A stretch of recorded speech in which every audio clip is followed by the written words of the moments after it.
And welcome everybody once again. My name is Benji Cohn with the Minnesota DNR, and welcome to episode 156, the National Archery in the Schools program, with our Northwoods guru, Greg Kiger, and the NASP tournament coordinator, Michelle. So thank you both for joining us today.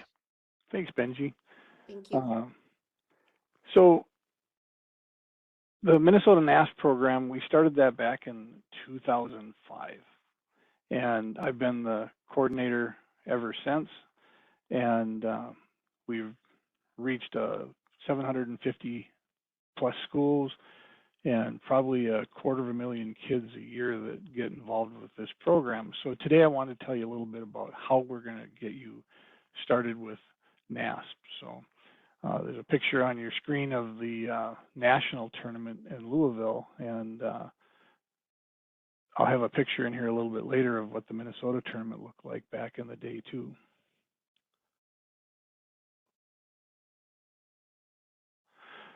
So the in-school program is the one that I work more with.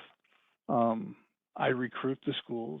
I help them get their income agreement, which pays for 50% of their program, but it's provided during the school day. That's kind of a key part of NASP, is they want the in-school program taught. It's a minimum of 10 hours. Some schools do it every day for 10 days, and some schools add or archery's on Friday. If you got all your assignments turned in, if you've got everything going the way it should be, you get to participate in archery. So the kids learn really quick that, hey, if I want to be in the archery program, I got to go and get all my other schoolwork done. The archery season in Minnesota typically starts in December before winter break, and the schools are working off their 10-hour requirement. And it starts up after winter break when the kids come back to school with the after-school program, and that's usually run by your community ed department. Community ed has the ability to sign up the kids, to take registration, to share a flyer, and what we recommend is that you have a parent night where you invite the parents and the kids to come in. They can look over the equipment, they can hear a little bit about your program, the cost, what the kids are going to get if they're going to get uniform. And back in the day, the uniform was just a t-shirt in the school colors. And think about your school logos. We had White Bear Lake has a polar bear shooting a Genesis bow as their team logo.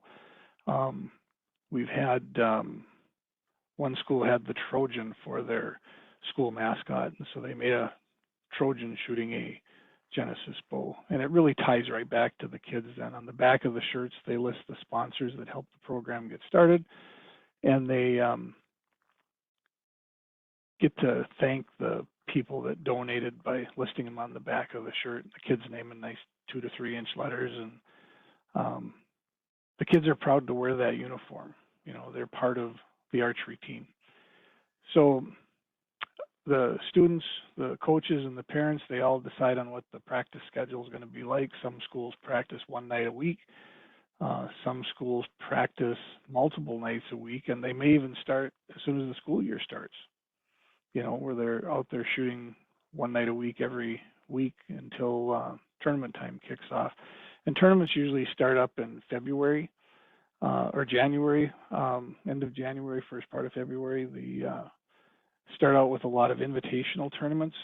So the kids from school A invite 2-3 schools to come to their location and shoot a tournament. Some are massive. You'll have 300 plus kids coming to shoot archery.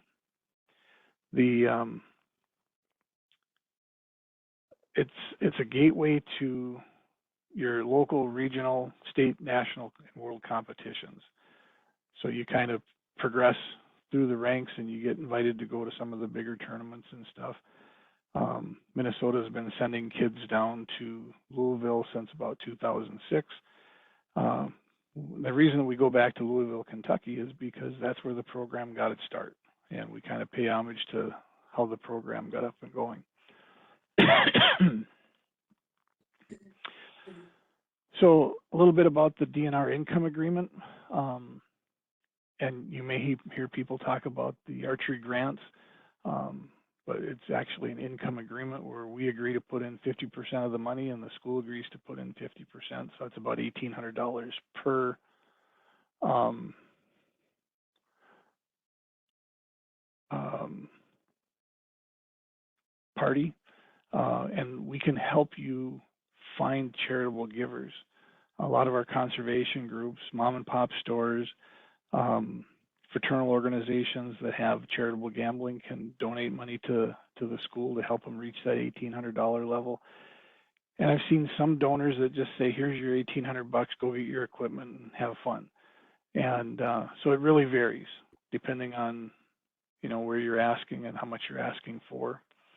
There's also 3D kits available, so you can fill out an income agreement request and get $1,250 to buy a $2,500 set of equipment.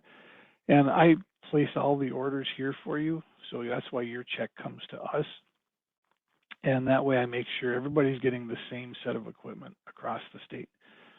And we'll talk about the equipment in a little bit. There is a link there for the Minnesota income agreements.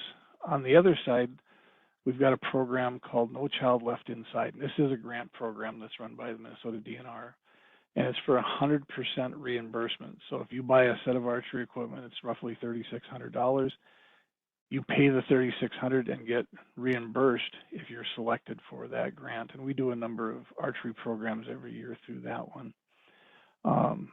The schools still get the same assistance from me with how to place their order for the equipment. And there's a link there for the No Child Left Inside grant. So what do you get? Or where did the program start? Sorry.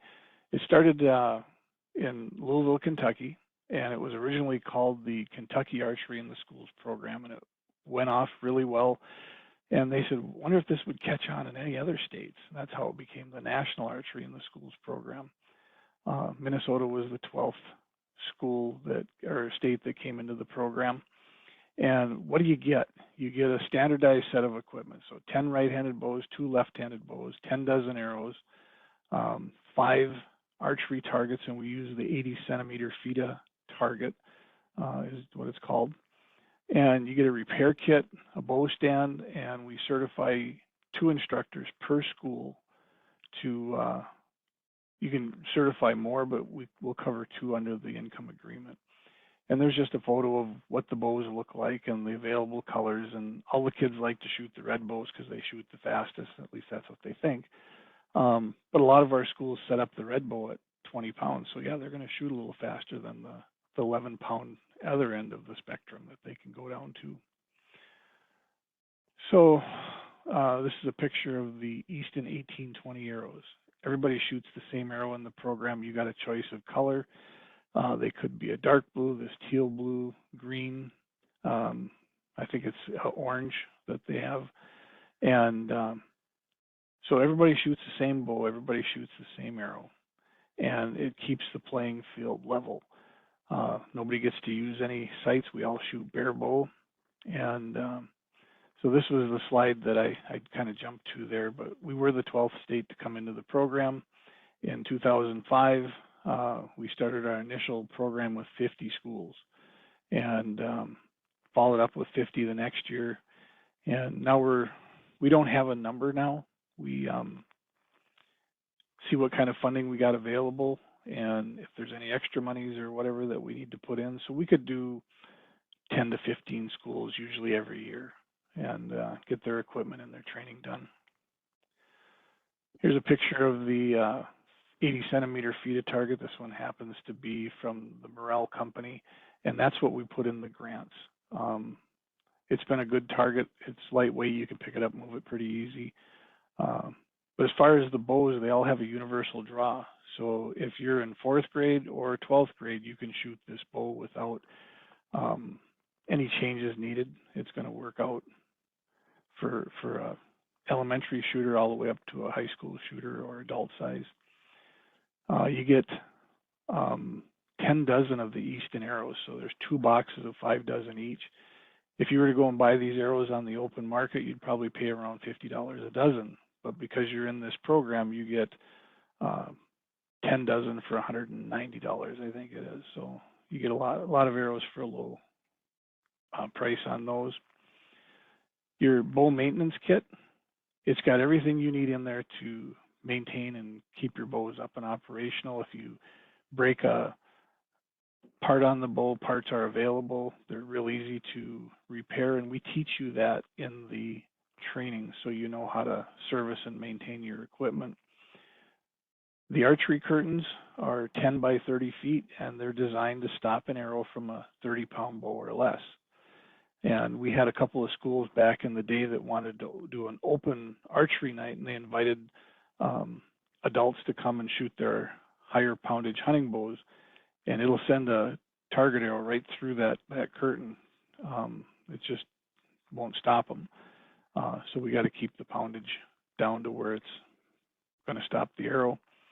The bow stand holds your 12 bows, and you get 2 of those. So when you invite another school to come to your school for a shooting event, you got a place for them to hang up their bows as well. The only thing that doesn't come in the kit is an arrow holder, and we can teach you how to make those just out of some PVC pipe, and they stack up and store really nice. Your staff training is going to take you 8 hours, but it's all hands-on. You learn how to set up the range, how to safely run the range, equipment repair and maintenance, and there's 2 options. You can sign up for the all-day class, or you can do the online version and take about a 4-hour hands-on with the bows and running the line and stuff like that. So if you look on our NASP webpage, go to NASP BAI, and you'll find the list of trainings coming up in the state and where they'll be. And as a income agreement recipient, you can send 2 people there, and if you want to send additional there, it's just you pay the fee that the instructors are collecting, because they got to buy the book and something for their time. So it's usually around $90 or so to have additional people trained. So the in-school program, it's 10 lessons, an hour per lesson roughly, taught during the school day to 4th through 12th graders. In the physical education program is where most of them get set up, but we've had math teachers teach archery because they shoot 5 arrows and they get a column of numbers, and we want our kids to know how to add a column of numbers. Science, you can do a physics lesson by measuring the weight of the draw weight of the bow, the weight of the arrow, capture the speed, and now you can figure out kinetic energy. Social studies, we all get a chance to do Native American studies and social studies, and what an interesting way to make that lesson come alive, to take the kids out and let them shoot, and then come back and learn how the early settlers, natives, fed and protected their families. And history. The Roman legion conquered the world with elephants and bows and arrows. And so you can bring a lesson right around from that. The after-school program can start after the in-school requirement is met. So I get a lot of questions about, well, can we have weapons in our school? And Minnesota statute 609.66 covers dangerous weapons, and it says it does not apply if it's a marksmanship course, firearm safety or marksmanship course, and the law allows that to take place in your school then. So you don't have to worry about, the weapons policy. You can work with your school to get that to happen. So in Minnesota, the archery season starts in November, as I mentioned before, and the program starts when the kids return. So have a meeting with community ed department, set up a parents' night to discuss team makeup, whether it's going to be elementary, middle school, high school. If you have a K through 12 building, you're in really good shape to have a whole school program. If you're in a school program where you have separate buildings for elementary, middle school, and high school, the kids have to shoot for the school they attend, the physical address. So they have to shoot for that school. You can't bring a kid from the neighboring school that's in your district. It has to be the same physical address. And you can discuss the cost of your program. And what I tell schools is take a look at your other school sports. You know, what do you collect for basketball, football, whatever? And just remember, these kids probably won't be using the showers or towels after practice. So, you know, you can price it down a little bit lower if you want.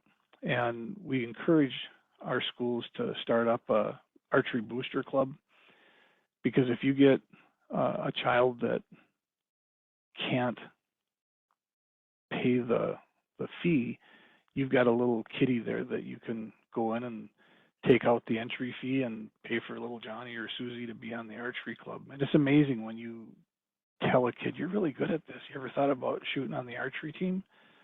And the only people that need to know that you did this was the kid and the parent and you. And they get to go out there and participate just like everybody else. So now, Michelle, tell us a little bit about NAS competitions. So NAS competitions, like Craig said earlier, we start in actually early January with our competitions, and it's 5 arrows per end. We shoot 3 ends at the 10 meters and 3 ends at the 15. There's possible 300 points. There's always a practice round at each. Team sizes consist of 12 to 24 archers, 4 of the opposite gender to make a legal team. That's for bullseye. We also have 3D, and for 3D, it's a team must consist of 6 and up to 24. We have the state tournament coming up actually this weekend in Rochester. We have about 1,800 archers registered to shoot the competition in bullseye, and about 925 for the 3D competition. So the 3D is really growing. The kids are really enjoying that 3D competition. We're really excited. And then they will go on to qualify for the national tournament from our state tournament. So the top 10 in each division, so elementary, middle school, and high school, boy and girl, top 10 will qualify to go on by themselves. The top team will also qualify, and then it'll go by your score. We have a Western competition and an Eastern competition. So the Western is in Sandy, Utah, and the Eastern is in Louisville.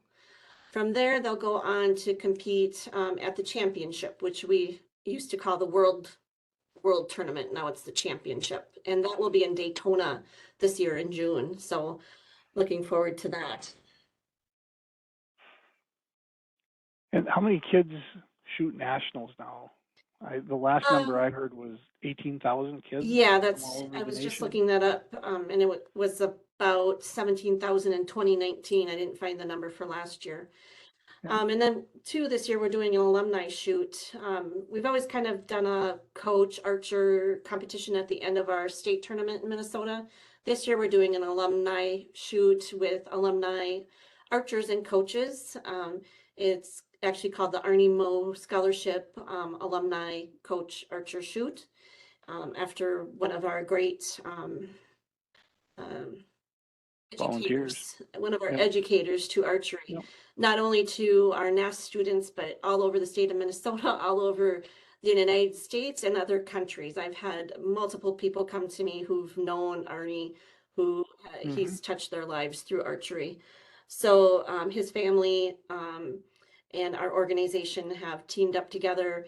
Money raised from the alumni shoot will go towards additional scholarships towards our students. Do we have a scholarship slide? Yes. Okay. Yep.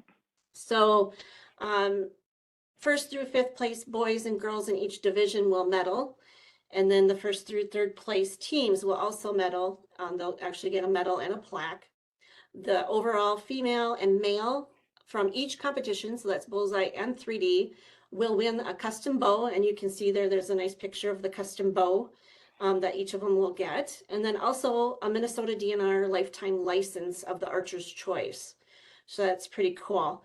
We're giving away over well, it'll probably be over $30,000 in college scholarships this year. So that's from a match from the National NASP organization. So we'll be giving 15,000 and they'll match the other 15,000 to give over $30,000 in scholarships to these kids. So it's pretty exciting and a great way for kids to earn scholarships. And Okay.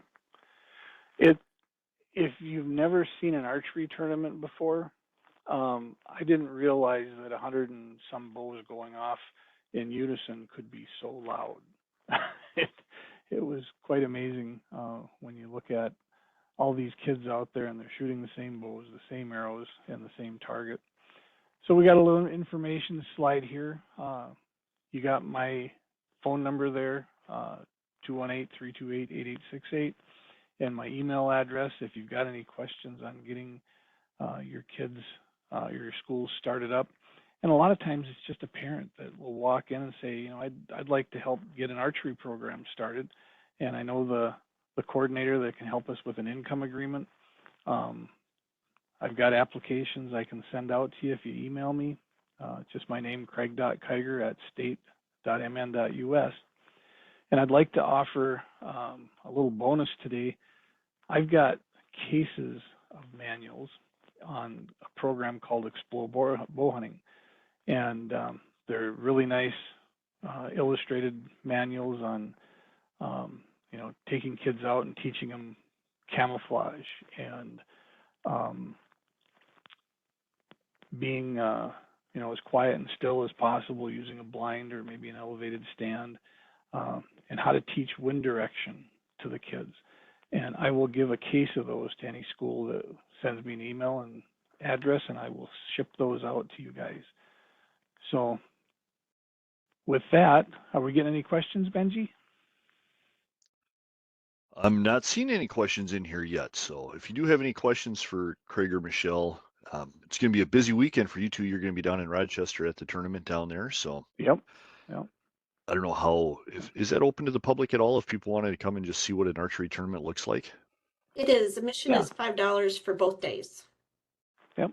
Great. And if you can imagine holding an event for almost 2,000 archers, and if each of those kids bring mom and dad, we're up to 6,000 people. And it's amazing how many siblings and grandparents will come to watch their loved ones shoot. And it's quite the event. I mean, I never thought I would be in event planning as big as we are, but try throwing a party for 6,000 of your closest friends. And you got to make sure that there's enough space and parking and food and restrooms. It's tough to find a spot to hold that. So this year we're going to Rochester to try it down there. We've been in Duluth numerous years too. So I'm going to go ahead and shut my thank you slide down. So if there's, you guys get the phone number there.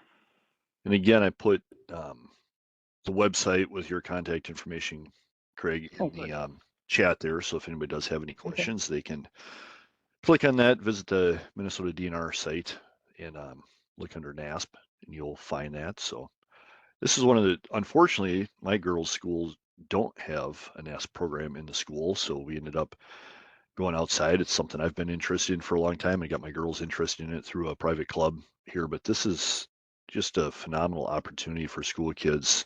And it's not, you know, teaching about hunting. It's not teaching about, you know, strictly archery, but you learn so much more, just control and behaving yourself and just a lot of stuff and an award system that you can get from archery. And it's something you do in your entire life. So there's a lot of people that shoot. Actually, I think I told you the story, Craig. We were up at the archery range with my daughters and sat next to a lady that I'm thinking she might have been 90. She was shooting in the senior Olympics. She was going down to, I believe it was Tennessee, to shoot in the senior Olympics, and she was going to be, I think she just turned 90 because she was shooting in the advanced, I think they called it the advanced league at that time. But she sat on a stool and she started archery when she was in middle school, and she was still doing it at 90 years old and still part of U.S. Olympic team in the senior Olympics. So pretty cool. You know, when I tell people that archery is a lifetime sport, I mean, I played football up to high school, and I didn't get a college scholarship, so that was pretty much the end of my football playing. But archery, I mean, you can learn in school how to shoot a bow, and you can shoot a bow at on your own for practice or recreation or just enjoyment. There's a guy named Ted Nugent that I had the pleasure of going on a deer hunt with one time, and Uncle Ted said it's the magical, mystical flight of the arrow that attracts people to archery, and it's something that any age can do. You can shoot recreationally just for your own. You can join a league and shoot in a league or a competition. Maybe the Olympics is your dream and you want to go and shoot for a gold medal. Or you could become a bow hunter, you know, and there's just lots of different avenues that you can follow once you get into archery. And I believe we've got a very strong program in Minnesota. That was the words that NASP used this morning when they were emailing me. And we want to keep it that way. And with Michelle's help and the board that we have, you know, we try to keep the program up and going. We have a long list of state rules and national rules that we have to follow. And it just makes a very fun event for the kids. So. And about that, because you're, you know, obviously, Craig, you're a DNR employee and kind of spearhead the behind the scenes and the grant stuff through the state. And Michelle's just a volunteer along with how many hundreds of other volunteers that help out and organize these events and coaches. Do you have any idea how many volunteers across the state of Minnesota we have? I think we're around 15 to 1,700 coaches in the state, and many of them just volunteer their time to the archery program because they enjoy watching the kids explore archery and get better and learn from their exposure to the sport. Some schools do collect a small stipend to pay the coaches their, you know, so much a night to teach archery, and that's great, you know, if they've got that availability. But we've got some very small schools. What's the graduating class in Hill City like, Michelle? 17 kids? Yeah, 12 to 20 kids. And they have an extremely active archery program. The big schools, the Edinas, the Matamidi, the White Bear Lakes, they all have pretty active programs as well. But the playing field is pretty level because all the kids are shooting the same equipment, and you never know who's going to win the tournament. When we post the scores after every round or every line, every relay, and there's just a buzz of excitement around the scores, and the kids got their finger on the board and they're following down, and the kids are so proud of their scores. They, you know, we've never shot a perfect score in Minnesota. That's 300 possible points, but we've shot some high 290s. What's the highest one you can remember, Michelle? Shoot, you can put me on the spot. I think 297 or 298. Yep, that's what I was thinking, you know, and but then you see the one little kid come from the board and he's just so pumped up. I shot a 250, you know, and that was his personal best. You know, and the kids just we told them that you're really competing with yourself. Try to shoot your best and see where your score is. If you fall in the medal rounds, that's great. If you help your team post a score, that's great. But the room is electric when we hand those awards out, especially when we do the lifetime license. So the kids got the choice of a lifetime fishing, small game, archery deer, or firearms deer. And we've had 2 young ladies with three-peat winners. They won it 3 different years.